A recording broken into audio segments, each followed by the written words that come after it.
കർത്താവിൻ്റെ ധന്യമുള്ള നാമത്തിന് മഹത്വമുണ്ടാകുവാൻ ഇടയാകട്ടെ. അനുഗ്രഹിക്കപ്പെട്ട നല്ല സമയത്തിനായി ദൈവത്തെ സ്തുതിക്കുന്നു, വാഴ്ത്തുന്നു. വചനം കേൾക്കുന്ന ദൈവമക്കൾക്കായി കർത്താവിനെ മഹത്വപ്പെടുത്തുകയാണ്. യേശുക്രിസ്തുവിൻ്റെ നസ്തുല്യമായ നാമത്തിൽ സ്നേഹവന്ദനത്തെ അറിയിച്ചുകൊണ്ട് ഇന്നും ദൈവത്തിൻ്റെ ശബ്ദം നമ്മുടെ ഹൃദയത്തിന് ബലവും ഉറപ്പും നൽകത്തക്ക നിലയിൽ വാഗ്ദത്തങ്ങളിൽ വിശ്വസ്തനായ ദൈവത്തിൻ്റെ കരം ശക്തിയോടെ ചലിക്കുന്ന ഒരു ദിവസമായി തീരുവാൻ ഇടയാകട്ടെ. സങ്കീർത്തനം 92:4 യഹോവേ, നിന്റെ പ്രവൃത്തി കൊണ്ട് നീ എന്നെ സന്തോഷിപ്പിക്കുന്നു. ഞാൻ നിന്റെ കൈകളുടെ പ്രവൃത്തികളെക്കുറിച്ച് ഘോഷിച്ചുല്ലസിക്കുന്നു. നമുക്ക് വളരെ പരിചയമുള്ള ഒരു സങ്കീർത്തന ഭാഗമാണ്. ദൈവത്തിൻ്റെ പരിശുദ്ധാത്മാവ് അതിനകത്തുനിന്ന് തൊടുന്ന ദൂത്, നീ എന്നെ സന്തോഷിപ്പിക്കുന്നു. ദൈവം എന്നെ സന്തോഷിപ്പിക്കുന്നു. സങ്കീർത്തനക്കാരൻ വ്യക്തമായി വിളിച്ചു പറയുന്ന വാക്കുകൾ എത്ര ഹൃദയതലങ്ങളിൽ വിശാലത, ഹൃദയതലങ്ങളിൽ സന്തോഷത്തിൻ്റെ വേലിയേറ്റമുണ്ടാകുന്ന ഒരു ദൂത്. നീ എന്നെ സന്തോഷിപ്പിക്കുന്നു. നമ്മുടെ കർത്താവ് നമ്മെ സന്തോഷിപ്പിക്കുന്ന ദൈവമാണ്. ഈ വാക്യത്തിൽ നിന്ന് നമുക്ക് വളരെ വ്യക്തമാണ് സങ്കീർത്തനക്കാരൻ്റെ ജീവിതത്തിൽ എപ്രകാരം ആ സന്തോഷം ദൈവം കൊടുത്തത്. നിൻ്റെ പ്രവൃത്തി കൊണ്ട്, നിൻ്റെ കൈകളുടെ പ്രവൃത്തി കൊണ്ട് നീ എന്നെ സന്തോഷിപ്പിച്ചിരിക്കുന്നത്.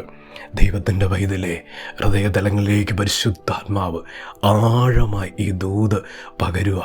ഇപ്പോൾ ഹൃദയം നുറുങ്ങിയിരിക്കുക, ഹൃദയം തകർന്നിരിക്കുക, ഹൃദയം ഉടഞ്ഞിരിക്കുക. ഒരുപാട് മുറിവുകളുമായിരിക്കുന്ന ആ ഹൃദയത്തിലേക്ക്, ഒട്ടും ആശ്വാസമില്ലാത്ത ആ ഹൃദയത്തിലേക്ക് പരിശുദ്ധാത്മാവിൻ്റെ ശബ്ദമിതാ, ദൈവം എന്നെ സന്തോഷിപ്പിക്കുന്നു. കർത്താവ് എന്നെ സന്തോഷിപ്പിക്കുന്നു. ദൈവത്തിൻ്റെ വൈതലേ, ഇതുപോലെ സ്ഥിതിയെ, സാഹചര്യത്തെ, അവസ്ഥയിൽ ദൈവത്തിൻ്റെ പ്രവൃത്തി ഇതാ സമ്പൂർണമായി വെളിപ്പെട്ടു വരുന്ന നാഴിക വന്നിരിക്കുകയാണ്. ദൈവത്തിൻ്റെ അതിശക്തമായ ദൂത് ഇതാ. ഇന്ന് ദുഃഖകാലമാണെങ്കിൽ, ഇന്ന് കണ്ണുനീരിൻ്റെ സമയമാണെങ്കിൽ, എൻ്റെ ദൈവം എന്നെ സന്തോഷിപ്പിക്കുന്നു. എൻ്റെ ദൈവം എന്നെ സന്തോഷിപ്പിക്കുന്നു. ഈ പ്രകാരം ജീവിതത്തിൻ്റെ തലങ്ങൾ മാറുന്നു. ഈ പ്രകാരം ജീവിതത്തിൻ്റെ അവസ്ഥകൾക്ക് ദൈവം മാറ്റം വരുത്തുക. സങ്കീർത്തനക്കാരൻ ഇത്രയും സന്തോഷിക്കാൻ കാരണമെന്താ? താൻ പ്രാർത്ഥിച്ച വിഷയത്തിന്മേൽ ഉത്തരം കൊടുത്തത് കൊണ്ടല്ലേ? താൻ യാചിച്ച വിഷയത്തിന്മേൽ ദൈവം മറുപടി നൽകിയത് കൊണ്ടല്ലേ ഇത്രമാത്രം സന്തോഷിക്കുന്നു? കൈകളുടെ പ്രവൃത്തി, ദൈവത്തിൻ്റെ കൈകളുടെ പ്രവൃത്തിയെക്കുറിച്ച് ഘോഷിച്ചുല്ലസിക്കുന്ന അവസ്ഥയിലേക്ക് വന്നിരിക്കുക സാഹചര്യം. കാരണം ആഗ്രഹിച്ചത് ദൈവം പ്രവർത്തിച്ചു കൊടുത്തു. സങ്കീർത്തനക്കാരൻ്റെ ഹൃദയത്തിലെ ഇഷ്ടമാണ് ദൈവം പ്രവർത്തിച്ചു കൊടുത്തത്.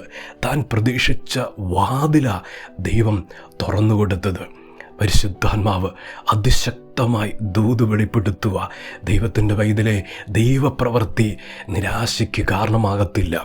ദൈവപ്രവൃത്തി ജീവിതത്തിൽ മടുപ്പിലേക്ക് കടന്നു പോകത്തില്ല. ഇത് വേണ്ടായിരുന്നു എന്ന് പറയത്തക്ക സ്ഥിതിയിലല്ല ദൈവം പ്രവർത്തിക്കാൻ പോകുന്നു. ആഗ്രഹിച്ചതുപോലെ പ്രവർത്തിക്കാൻ പോവുക.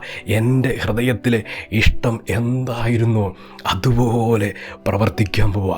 ഞാൻ പ്രതീക്ഷിച്ച വാതിൽ എന്താണോ അത് തന്നെ എൻ്റെ ദൈവം പ്രവർത്തിച്ചു തരാൻ പോവുക. കർത്താവിൻ്റെ കൈകളുടെ പ്രവൃത്തി ആ മേഖലയെ ചലിപ്പിക്കാൻ പോവുക. അപ്പോഴാണ്, ആ സ്ഥിതിയിലാണ് സന്തോഷിച്ചുല്ലസിക്കുന്നത്, ഘോഷിക്കുന്ന തലങ്ങൾ വെളിപ്പെടുന്നത്. കർത്താവിനെ സന്തോഷിപ്പിച്ചു എന്ന് പറയുന്ന ആ തലങ്ങളിലേക്ക് ഇതാ ദൈവത്തിൻ്റെ വചനത്തിൻ്റെ ദൂത് പരിശുദ്ധാത്മാവ് അതിശക്തമായി പകരുന്നു. ദൈവത്തിൻ്റെ വൈതലേ, തിരുവെഴുത്തുകളിൽ എത്രയോ ജീവിതങ്ങളെ ദൈവം സന്തോഷിപ്പിച്ചത്. വ്യക്തിപരമായി, കുടുംബപരമായി, സഭയായി, ദേശമായി, എല്ലാ വചനത്തിലും നമുക്ക് വളരെ വ്യക്തമായി കർത്താവ് സന്തോഷിപ്പിച്ചവർ. യോഹന്നാൻ്റെ സുവിശേഷം 9-ാം അധ്യായത്തിൽ ഒരു കുരുടനായ മനുഷ്യന് നമുക്ക് കാണാൻ കഴിയുന്നുണ്ട്. ദൈവം ആ വ്യക്തിയുടെ കണ്ണ് തുറന്നില്ലേ? ആ കാഴ്ച കൊടുത്തത് ദൈവപ്രവൃത്തിയാലല്ലേ? വചനം പറയുന്നു, ദൈവത്തിൻ്റെ പ്രവൃത്തി, കർത്താവിൻ്റെ പ്രവൃത്തി തന്നെയാ അവൻ്റെ കണ്ണ് തുറക്കപ്പെട്ടത്.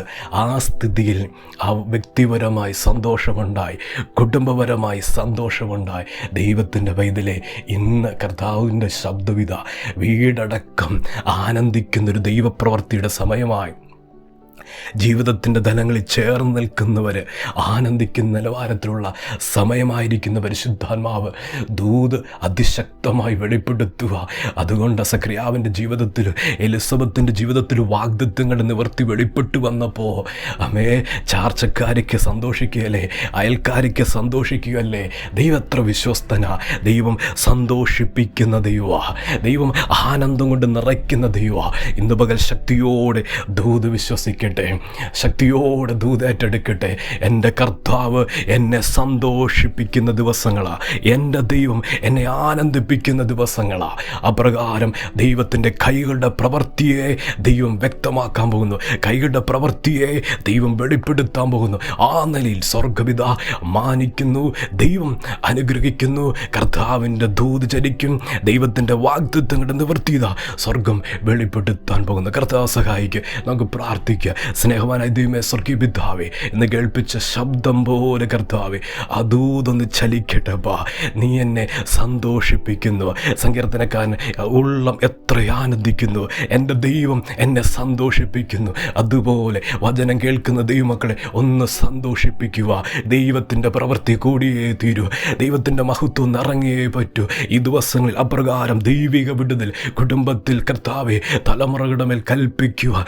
ദൈവത്തിൻ്റെ ശക്തിയുടെ കരം ചാഞ്ഞിറങ്ങുവാനായി പ്രാർത്ഥിക്കുന്നു കർത്താവെ. ഇപ്പോൾ ദൈവത്തിൻ്റെ കരം ജീവിതങ്ങളെ തൊടട്ടെ, വിടുതലുകൾ നടക്കട്ടെ, ദൈവപ്രവർത്തികൾ നടക്കട്ടെ, യേശുവിൻ്റെ നാമത്തിൽ സൗഖ്യങ്ങൾ നടക്കട്ടെ. വിശ്വസ്തനായ ദൈവത്തിൻ്റെ കരുണയുടെ കരം തൊടുവാനായി പ്രാർത്ഥിക്കുന്നു. വചനം കേൾക്കുന്ന ദൈവമക്കളെ അനുഗ്രഹിച്ചു പ്രാർത്ഥിക്കുക, അനുഗ്രഹമായി തീരട്ടെ. കർത്താവ് അങ്ങനെ ചെയ്യുന്നതിനായി സ്തോത്രം. പ്രാർത്ഥന കേട്ടതിന് നന്ദി, യേശുവിൻ്റെ നാമത്തിൽ തന്നെ. ആമേൻ.